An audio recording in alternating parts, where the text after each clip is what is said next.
Oke, terima kasih masih bersama kami di ESPN FC Indonesia. Dan sebelum kita berdiskusi tentang persiapan pertandingan antara Belgia Aljazair, seperti biasa kita mempunyai kuis karena ada souvenir menarik dari ESPN FC Indonesia. Dan hari ini yang akan memberikan pertanyaan yaitu UK. Silakan.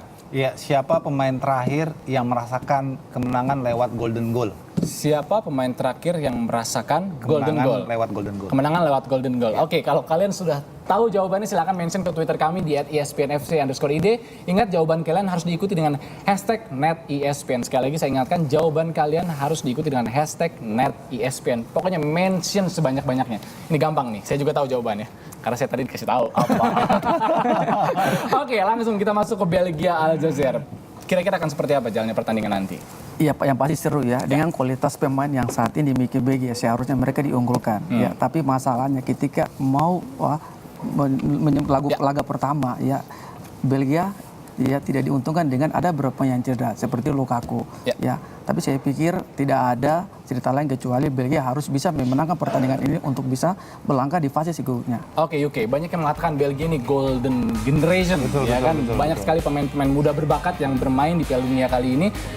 Ya, menurut Anda sejauh apa kira-kira langkah Belgia di Piala Dunia? Saya kira ini peluang terbaik yang dimiliki Belgia sepanjang keikutsertaan mereka di Piala Dunia. Mengapa? Tadi sempat dikatakan oleh TM ini adalah golden generation, itu betul sekali karena tim ini kuda hitam sama sekali tidak perhitungan, tapi pemain-pemain yang tampil untuk Belgia pada Piala Dunia kali ini memang sedang dalam peak performa yang sangat luar biasa. Ada Lukaku, tadi sempat disebutkan Imran mengalami cedera, tapi saya kira dia akan tetap bisa bermain. Kemudian juga ada Vincent Kompany, ada Fellaini, kemudian juga Van Bouyten. Jadi sangat banyak pemain-pemain yang punya potensi bisa mengejutkan. Jangan lupa juga Eden Hazard yang penampilannya sangat luar biasa di Premier League.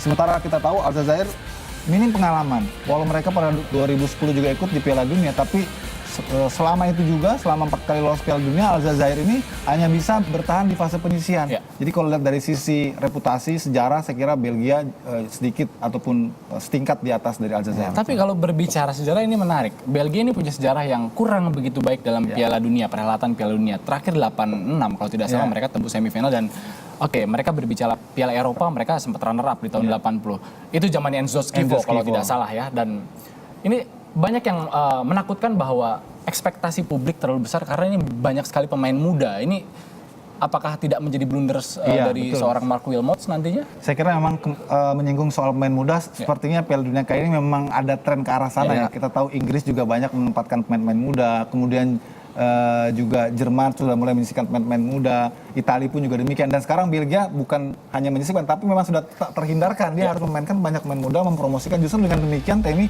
referensi lawan tentang kekuatan tim tersebut. Jadi kita ini kita bisa melihat perakiraan formasi dari Belgia. Ada Miralas di depan, Origi, Dembele, De Boer, Hazard di tengah, Fellaini, Vertonghen, Kompany, Van Bouyten di belakang, dan ada Courtois di bawah Mister Gawang. Courtois ini yang menarik penampilannya sangat luar biasa kemarin bersama Atletico Madrid, dan sekarang dia akan menunjukkan kelasnya. Bukan tidak mungkin dia akan menjadi incaran klub-klub besar nanti karena memang saat ini dia dalam potensi terbaik. Oke, Januzac, ini banyak orang membicarakan bintang muda asal Manchester United. Sejauh mana performanya bisa Anda nilai di Piala Dunia nanti? Saya kira dia beruntung ya berada dengan klub besar seperti Manchester United. Kemudian dia bisa mengorbit, kemudian dan sekarang adalah momentum bagi Januzac untuk menunjukkan kapasitas terbaiknya sehingga dia naik ke level selanjutnya di karirnya dia gitu. Imran, apabila sebagai pemain usianya masih muda akan menghadapi suatu turnamen besar, apakah ada beban tersendiri atau minimal ada demam panggung untuk menghadapi sebuah kejuaraan? Ini pasti Anda mempunyai pengalaman seperti ini. Saya pikir tidak ya. Yang pertama ya kita lihat ya situasi tim ya, kita dihuni pemain-pemain berpengalaman, yaitu satu. Yang kedua, pemain muda biasanya bermain sangat bersemangat. Ya, yang ketiga, mereka selalu ingin berkembang di setiap pertandingan. Itu sangat membantu buat tim Belgia sendiri. Itu artinya harus ada kolektivitas tim, tidak boleh dibebani harapan yang terlalu besar ya kan. Sedangkan untuk Aljazair sendiri, berbicara pemain muda, hampir semua skuad Aljazair yang berlaga di Piala Dunia kali ini seluruhnya pemain muda. Apakah ini kembali mempercayakan sebuah tim dalam sebuah turnamen besar kepada pemain muda. Iya, idealnya memang harus ada pemain-pemain senior yang bisa mengantar pemain-pemain muda ini sampai ke taraf kematangannya sebelum peremajaan betul-betul terjadi. Karena bagaimanapun transisi tidak bisa dilakukan secara drastis, mengingat sepak bola ini adalah unit, tim, banyak aspek di sana, senioritas, pengalaman.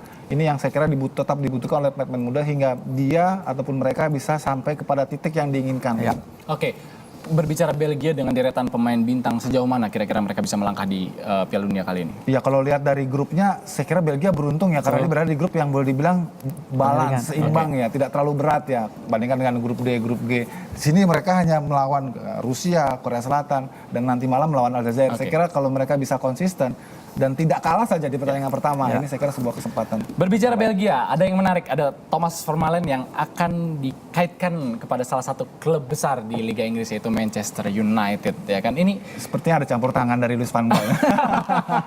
memang seorang Vermaelen yang dibutuhkan untuk menutupi lini belakang dari Manchester United. Iya, saya kira memang sudah waktunya ya bagi MU untuk melakukan regenerasi ya, peremajaan ya, pembaruan paling tidak tepatnya di lini pertahanan karena sudah sangat lama dengan Ferdinand ya, dan kemarin baru saja kehilangan Vidic, jadi perlu ada sebuah evolusi baru ya, siklus baru, dan itu sepertinya ada campur tangan Van Gaal karena walaupun sekarang dia melatih Belanda tapi dia sudah mulai in-charge ke dalam tim dan bukan tidak mungkin akan banyak pemain-pemain Belanda lainnya yang akan dimasukkan.